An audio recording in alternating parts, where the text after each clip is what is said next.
Hello and welcome to the Star Wars Outlaws official gameplay walkthrough breakdown. I'm Chastity Vicencio with Ubisoft News, and I'm joined by Narrative Director Navid Khavari, Creative Director Julian Gerighty, and Game Director Mathias Karlson, who are going to give us more information about what we saw in the gameplay walkthrough. Here we go. And this is our first ever introduction to Nyx. Nyx is a Merkal, a rare and exotic creature whose home planet still remains a mystery.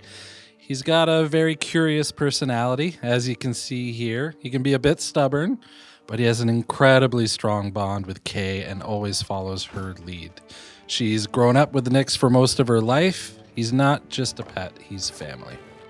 Good boy. And here we have Kay. First introduction to a brand new scoundrel in this galaxy. Kay is a young thief who's found herself on the moon of Tashara, which is a hive of underworld activity. She's picked up a high-risk job to steal a priceless, sort of mollusk-like object from a lieutenant of the Pike Syndicate. Once she's grabbed it, with the help of Nyx, she's going to turn it in and earn some much-needed credits. So Pikes are one of the syndicates that we'll be tangling with in Star Wars Outlaws. And the Pikes here are borrowing without permission some vehicles from the Empire and the Rebels and different people and cutting them up. Nyx.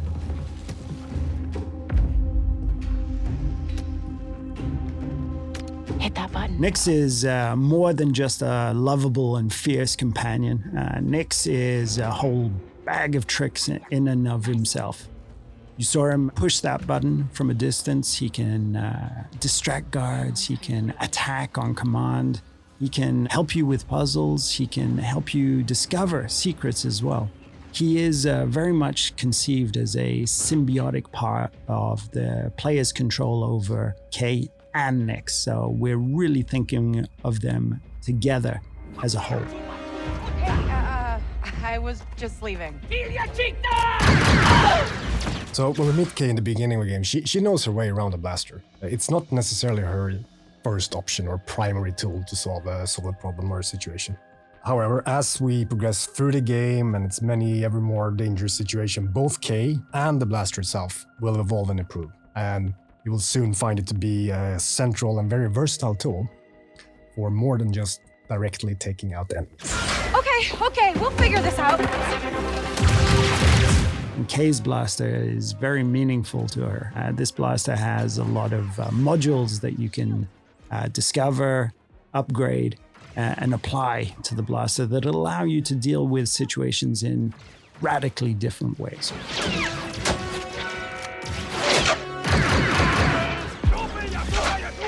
Hey, Nyx!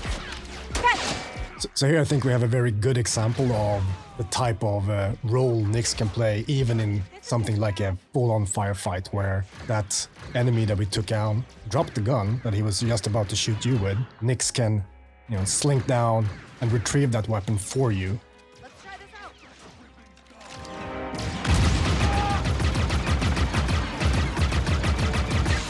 Dink Ferric! Sometimes, best solution is just to get out of there. So ever since we kicked off this project in collaboration with Lucasfilm Games, one of the things that they were passionate about, of course, is authenticity. One of the things we were passionate about is bringing something to the galaxy of Star Wars. And one of the biggest things was this moon, Tashara. And Tashara we developed working very closely with Lucasfilm. Everything from its vegetation to the wildlife to its deep, rich culture, and all of the activities that we can discover during this trailer, and even more. These guys don't quit!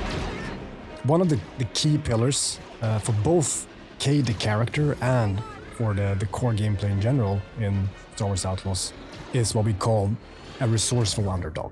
Kay is a capable and daring person.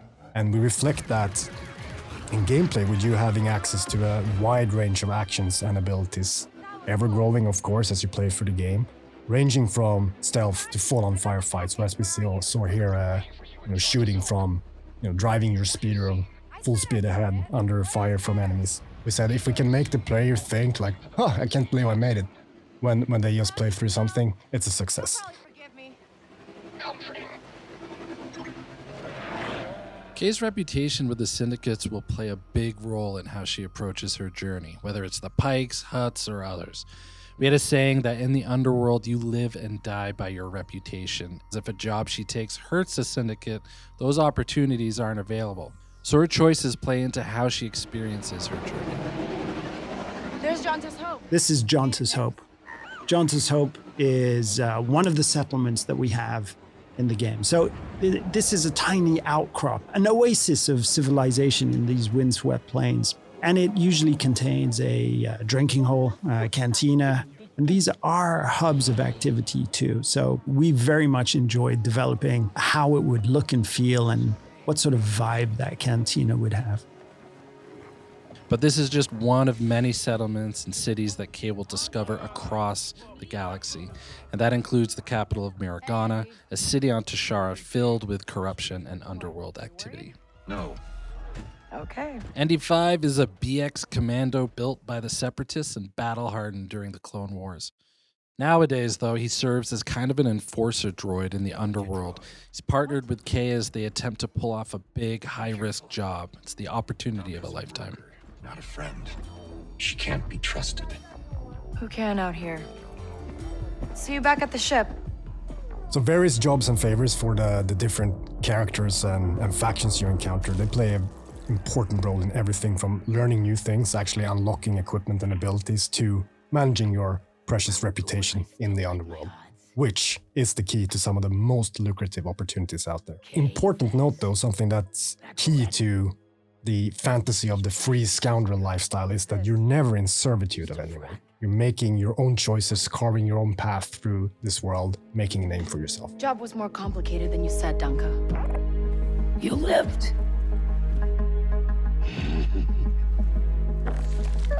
Who she works for, whether it's with syndicates or otherwise, is crucial to creating a reputation for herself. And then how she approaches those syndicates through those choices is going to be key to gaining bigger and better rewards, whether it's for credits or priceless artifacts. Wait. So nothing in the underworld is black and white, and we wanted to reflect that in the choices she makes when taking on jobs. This is one example of many. Does she just hand over what was stolen, keep a cut for herself, lie about how the job went down or the intel she learned? It's really left up to her. In these scenes where we're going to give a choice to the player, and these choices, there is no wrong answer. There's just ways to weave your own story, ways to change, challenge, increase your reputation with certain factions and syndicates, decrease it, gain an advantage or a different perspective on the story too. So we put a lot of effort in giving the player agency over their own trajectory. Thanks. So the game takes place in the original trilogy era. So the Empire is at the height of its power and reach. So they're always looming there, somewhere in the background, ever watchful. But as you can see here, we want to show a different side to the Empire and how it intersects with the underworld, and that means corruption. Particularly on Tashara, even though it's Imperial run, the local governors and officers lean into corruption and have worked out special arrangements with the syndicates that benefit them. So this is the wanted system, and the wanted system is something that's going to be ever present within the game. If you are caught or challenge the Empire, you're going to start to get wanted. And if you continue, you persist, and you do even more actions, that wanted level's just going to go up. At the highest levels, the Empire will throw a huge amount of resistance and forces in your way. So that's something that you can play around with, but you're best off trying to avoid as much as possible. Very important for us in this experience is that there will always be some way for you to de-escalate or escape. Oh, this is the Trailblazer. Now, if there's one dream that a lot of game developers have, it's to help design a spaceship for Star Wars. And this is our take on that, the Trailblazer. The Trailblazer is an EML 850 light freighter from the Republic era, but to Kay, this is home. And if you're a scoundrel traveling throughout the galaxy, the first thing you need is a ship. And for Kay, there's none better than the Trailblazer. So now we're in space. And, one of the things that was very precious to us is having this seamless experience of going on foot to your speeder, to your spaceship, out of the atmosphere and into space.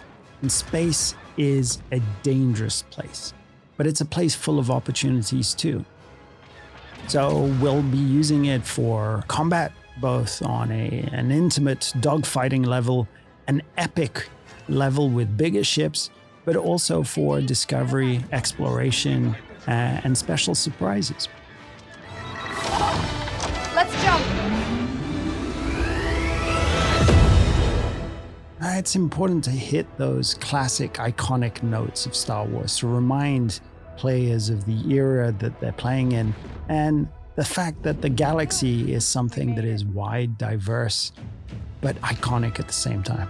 One of the things that is important for us is that every planet that you will visit in this adventure has a distinct profile, not just a very bespoke story, but also wildlife, an ecosystem, and situations that really radically change from location to location. And space is just another part of that. So we're trying to develop distinct profiles for every single orbital region. We knew from the start when we sat down thinking about this game that we wanted to offer that full seamless experience. Sitting in a cantina, in a city on a planet surface, jumping on your own speeder, driving to your own ship, and as we just saw, seamlessly flying into space is something that we are incredibly pleased and happy and excited that we're able to actually offer. We really enjoyed making this, and we can't wait for you to experience a new Star Wars adventure.